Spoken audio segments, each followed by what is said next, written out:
Um dia após a conquista do bicampeonato carioca pelo Fluminense, o técnico Fernando Diniz fez um desabafo sobre as críticas que ele considera injustas e também defendeu o volante Felipe Melo e a nova contratação, Thiago Santos. O Fluminense vai jogar, eu vou ficar louco na cabeça. Meus amigos, um grande abraço a todos, obrigado pela sua presença, pela sua audiência aqui no canal Ligados no Flu. Hoje, fazendo um vídeo em um ambiente diferente, em um cenário diferente, estou viajando a trabalho, mas o meu compromisso com vocês, esse é inadiável. Então consegui um tempo aqui, arrumei um espaço para poder gravar e trazer informações sobre o Fluminense para vocês. Para quem não me conhece, eu sou o Rodrigo Dias, sou jornalista esportivo e peço para você que não é inscrito ainda no nosso canal para fazer a sua inscrição. E se puder também fazer uma colaboração que vai ajudar muito, muito mesmo, para valorizar o nosso trabalho, a minha chave Pix está logo aqui embaixo. Muito obrigado a todos vocês que já são inscritos e que participam do canal Ligados no Flu todos os dias, obrigado de coração. Pessoal, vamos falar então, não sei se você está com voz aí para conversar direito, eu tô com a minha voz ainda um pouco prejudicada depois de tantos gritos, né, de tanto comemorar a vitória espetacular sobre o Flamengo na noite do domingo passado, né?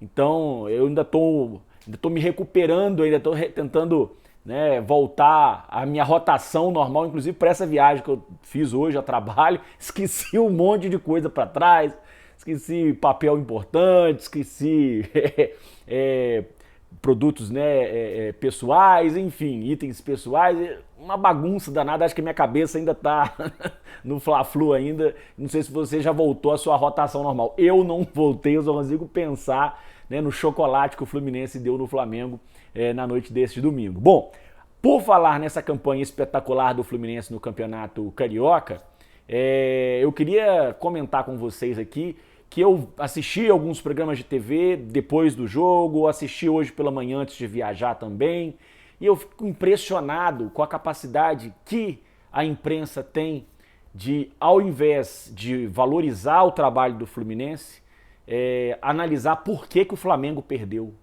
Boa parte da imprensa, você observa que eles têm, boa parte da imprensa tem dificuldade em admitir que o Fluminense é hoje top 3 do futebol brasileiro.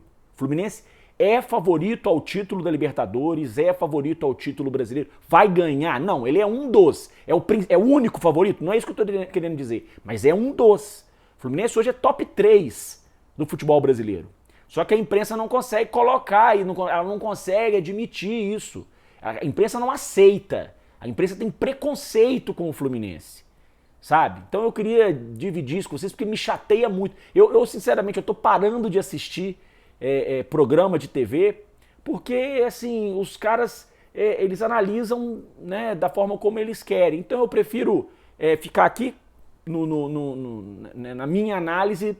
Já que é para ser clubista, então eu vou ser clubista e pronto, E pronto. Então, enfim, eu queria só fazer esse desabafo aqui com vocês. Mas vocês vejam como a campanha do Fluminense ela foi indiscutível e não tem nada a ver com o trabalho do Vitor Pereira, se foi bom ou se foi ruim. Tem a ver com o trabalho do Fluminense, que é muito bom desde que o Fernando Diniz assumiu. E vamos reconhecer, é muito bom também desde que o Mário Bittencourt assumiu a presidência do Fluminense. A gente tem que falar a verdade. O Mário, ele colocou os salários em dia, tem algumas pendências ainda, parece, mas de certa forma, a CLT está em dia, o que é muito importante, coisa que não acontecia. O Fluminense voltou a ter craques, o Fluminense voltou a ter bons jogadores, voltou a jogar futebol bonito, a torcida voltou aos estádios, o torcedor voltou a ter orgulho do Fluminense, o Fluminense voltou a ser campeão, bicampeão, em cima do todo endinheirado, milionário Flamengo, não é? Então, a folha salarial do Flamengo é 3, 4 vezes maior do que a do Fluminense, gente. O Fluminense ganhou 2 campeonatos em cima do Flamengo. Então isso a gente tem que reconhecer. E aí vocês vejam o tamanho da campanha do Fluminense. O Fluminense teve o melhor ataque, 32 gols, melhor defesa, só 9 gols sofridos. O artilheiro do campeonato, Germancano, com 16 gols. Parece que há cerca de 20 anos ninguém fazia esse número de gols no Campeonato Carioca. Foi o time que mais teve finalizações certas, foi o time que mais teve posse de bola, foi o time que mais deu chute certo no gol. Então, a campanha do Fluminense ela é indiscutível, indiscutível. E não tem nada a ver com o trabalho do Vitor Pereira, se foi bom, se foi ruim. Tem a ver porque o que tem a ver é que a campanha do Fluminense foi irretocável. Irretocável. Essa é que é a verdade que a imprensa não quer ver. Essa que é a verdade. Bom, o Fluminense, então, passado o Campeonato Carioca, o Fluminense mira Campeonato Brasileiro, Libertadores, Copa do Brasil. Copa do Brasil é nesta quarta. Fluminense e Paysandu, primeiro jogo no Maracanã, 7h30 da noite. O Marcelo Neves, do Jornal o Globo, trouxe a última parcial de venda antecipada de ingressos, 20 mil ingressos vendidos. Eu acredito que nos próximos dias, nós temos ainda terça-feira toda pela frente, mais a quarta-feira, eu acredito que a gente vai ter um público acima de 30 mil pagantes para essa estreia do Fluminense na Copa do Brasil, que é muito importante, e é bom lembrar que o Lelê não pode jogar. O Lelê já jogou a Copa do Brasil pelo Volta Redonda, não pode jogar. Eu tô doido para ver o Lelê jogar, né, jogos seguidos, entrar mais vezes em campo, mas infelizmente o Lelê só vai poder jogar no sábado, quando o Fluminense enfrenta o América em Belo Horizonte, às 4 horas da tarde, na estreia do Campeonato Brasileiro. O técnico Fernando Diniz, ele nesta segunda-feira, ele deu entrevista coletiva, ele não pôde participar da coletiva do pós-jogo, né, porque estava suspenso, ele apenas entrou ali no gramado para comemorar, mas não pôde dar coletiva, e deu uma entrevista coletiva, longa entrevista coletiva nesta segunda-feira, ele falou sobre vários assuntos, falou sobre esquema tático, sobre posicionamento do Marcelo, enfim, uma série de coisas. Mas eu gostaria, como foi uma entrevista muito longa, eu gostaria de destacar 3 pontos que o Fernando Diniz falou nessa entrevista coletiva. Um desses pontos, ele saiu em defesa do Felipe Melo. Vamos ouvir o que o Fernando Diniz disse? Assim, das críticas em relação ao Felipe Melo, aí você falou, a sua pergunta foi assim: Felipe Melo, o Flamengo que não soube explorar. Porque você quer achar, talvez seja você e os críticos do Felipe Melo, que o problema não foi que o Felipe Melo é bom, não. E ele jogou muito bem. Mas muito bem. A gente quer achar, porque assim, quer achar um jeito de meio que ferrar o cara. Não consegue reconhecer que ele jogou bem. O cara jogou bem. O cara jogou bem. Assim, o cara jogou bem. Quando tem que ser criticado, tem que ser criticado. Tem que fazer, o Felipe Melo jogou bem. E o Flamengo tentou lá, não é que ele não soube explorar. E todo mundo sabia que podia ser por ali. E estava o Marcelo e o Felipe Melo. O que o Flamengo produziu lá do lado deles? Então por que assim? Foi porque o Flamengo não conseguiu ou porque os caras jogaram muito bem?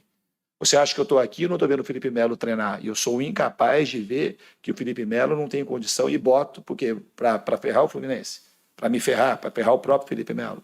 Pô, gente, isso não existe. Um jogo desse como o do Felipe Melo. Por que o Felipe Melo? O Felipe Melo é um cara que tem quase 40 anos. Você vê o cara treina, como ele se cuida e como ele melhorou do ano passado para cá. E o Felipe Melo de hoje talvez seja o melhor Felipe Melo que chegou desde quando ele chegou no Fluminense.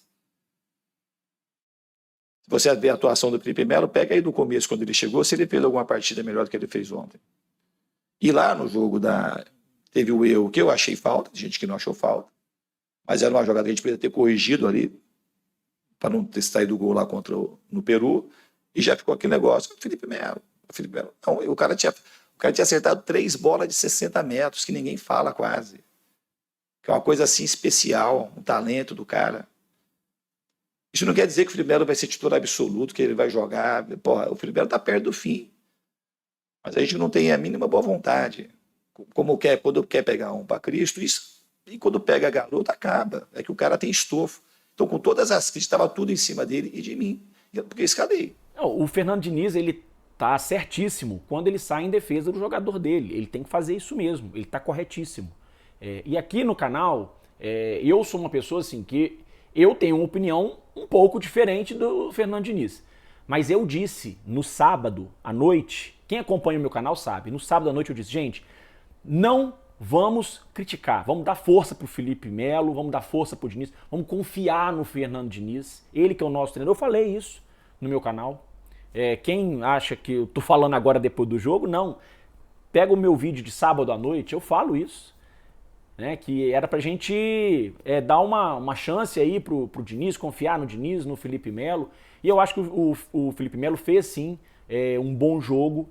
e principalmente no primeiro tempo o Felipe Melo assim, muito participativo. No segundo tempo ele cansou um pouco, natural, até pela idade e pelo esforço que ele teve no primeiro tempo, mas eu acho que ele fez uma boa partida e como eu disse no meu vídeo de hoje de manhã, se eu não estou enganado, o Felipe Melo saiu sem tomar cartão amarelo nesse Fla-Flu que deu o título ao Fluminense. Bom, essa foi então a opinião que o Diniz trouxe na coletiva sobre o Felipe Melo.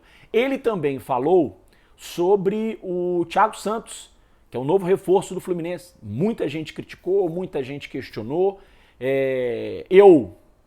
A minha opinião foi, não acho que deveria ter sido contratado, mas se contratou, vamos dar uma oportunidade. Vamos ver primeiro o cara jogar, para depois a gente dar a nossa opinião. Foi isso que eu disse. Vamos ouvir então o que o Fernando Diniz falou sobre as críticas que o Fluminense recebeu pela contratação do Thiago Santos. Eu sei que teve uma enxurrada de críticas. Quem conhece o Thiago Santos? Quem aqui viu mais do que 5 partidas inteiras do Thiago Santos e prestou atenção nele? Fazer uma análise assim do que o Thiago Santos é ou o que ele não é. Eu conheço o Thiago Santos há 9 anos. Então por isso que ele veio para cá. Eu conheço o Thiago desde quando ele joguei contra ele ao Audax Linense e eu acompanho a carreira dele. Então o Thiago, se entra aí o cara, você coloca, o cara entra já com aquela cruz, se o cara não pode errar, o cara é bom, o cara tem competência, não estaria aqui. Eu já falei mais de uma vez para você, jogador de time grande, não tem jogador ruim. Vamos esperar então, vamos esperar para ver o Thiago Santos, ele já jogou um pouquinho, alguns minutos na Libertadores da América, vamos dar oportunidade aí para que o Thiago Santos então possa mostrar o seu futebol. O Diniz diz que conhece ele já há muitos anos, confia no jogador, então vamos torcer, vamos dar apoio para que o jogador possa desenvolver o seu futebol. E o Diniz, para terminar aqui nosso vídeo, ele também fez um desabafo sobre aquilo que ele acredita que sejam críticas injustas ou exageradas, né, ao trabalho dele, principalmente sobre a questão no início do ano, quando muita gente criticou, eu inclusive foi um que critiquei, a questão da preparação física, né, do Fluminense, porque o Fluminense ele atrasou um pouco a volta aos treinos no CT Carlos Castilho. Os jogadores fizeram uma atividade remota, né, e voltaram aos treinos só no começo de 2023. E o Diniz falou sobre esse assunto que na época gerou muita polêmica. Vamos ouvir. Então eu acho muito pobre a gente ficar discutindo quem ganha agora, quem perdeu. Só você ver lá como é que tá o Inter, então o Mano Menezes talvez agora não seja tão bom. Os outros técnicos que perdem nunca são bons. E os que ganham são sempre enaltecidos. As coisas que eu gostaria do futebol, quando a gente chegou aqui no começo do ano, a gente tinha dado um período um pouco maior de férias, foi super questionado. Tá? Foi uma coisa extremamente pensada. A gente demorou para elaborar esse plano, depois que a gente conseguiu a vaga direta na Libertadores. A gente entendendo que o futebol é uma coisa mais ampla, a gente deu muito mais trabalho do que trazer os jogadores aqui no dia 13 de dezembro, que seria uma coisa convencional e treinar mais uma semana, 8 dias, e depois liberar os jogadores de volta. E aí as pessoas, mas isso é uma coisa que fica muito evidente, porque está dentro da norma vigente. Então assim, isso aqui é o certo, então é o certo. E aí quando a coisa não anda no começo da temporada, as pessoas querem enquadrar o não andar por conta disso, e nunca é isso só. E a gente aí fica depois, a gente correndo meio que atrás do rabo, querendo. E a preparação, aí era a preparação física, nos dias, como se a gente fosse um time. Pô, e pra mim isso é quase um insulto, porque parece que eu sou um cara folgado, né? Pô, fiquei 50 dias de folga. Pô. Eu, por mim, eu dou treino todo dia. A melhor pessoa que eu sou é a pessoa que dá treino. Então, para eu decidir, para mim, não foi uma coisa fácil. Mas as pessoas não querem, porque a crítica fica muito fácil. Isso, aí ficou o negócio da preparação física. Pô, aí, acho que hoje não tem ninguém para falar da preparação física. Mas assim, seria muito conveniente e justo, não, a preparação física fez certo. Os caras estão correndo pra caramba. Tem um jogador só no departamento médico. Mas a gente fala pouco, porque a gente queria enquadrar o Fluminense, que estava mal fisicamente, porque ficou aquela semana que a gente não veio, do dia 13 ao dia 20. E no final das contas, o Diniz e a comissão técnica do Fluminense realmente estavam certos. Estavam certos no planejamento. O Fluminense acabou campeão. E aí a gente tem que lembrar do seguinte. Quando terminou o jogo, aliás, quando terminou o primeiro tempo do jogo deste domingo, que deu o título ao Fluminense, a transmissão da TV falava o seguinte: vamos ver se o Fluminense vai aguentar. O Fluminense está jogando num ritmo impressionante. Jogou quarta-feira com o time completo. O Flamengo jogou com os reservas. O Fluminense entregou tudo em campo no primeiro tempo. O time vai cansar. Quem acompanhou pela televisão sabe que isso aconteceu. E, no entanto, no segundo tempo, um ou outro jogador, sim, demonstrou, né, o desgaste físico pelo esforço do primeiro tempo. O Keno, por exemplo, saiu com cãibras. O próprio Felipe Melo também saiu, né, exausto. Mas o time, de uma forma geral, suportou bem o jogo. Suportou bem o jogo. As mudanças que o Diniz fez, os jogadores entraram bem, corresponderam e o time conseguiu construir o resultado que precisava para ser campeão direto, sem necessidade de pênalti. Então, parabéns à comissão técnica do Fernando Diniz, parabéns ao próprio Fernando Diniz. E vai aqui também o meu pedido de desculpas, né? Já que no começo do ano, né, quando o Fluminense deu ali algumas rateadas, a gente criticou. Então, Diniz, meu pedido de desculpas, vocês estavam corretos. E meus parabéns, não só pelo título, mas pelo trabalho que a comissão técnica do Fluminense desempenha na equipe nesse ano de 2023. Eu tenho certeza que esse ano de 2023 vai ser um ano de muitas alegrias. O Fluminense vai ser campeão da Libertadores, vai ser campeão brasileiro, vai ser campeão da Copa do Brasil? Não sei, gente. Mas eu tenho certeza que esse time aí vai entregar tudo que tem para poder dar alegria para nós, torcedores. Meus amigos, muito obrigado pela sua presença mais uma vez. Um grande abraço a todos. Até a próxima.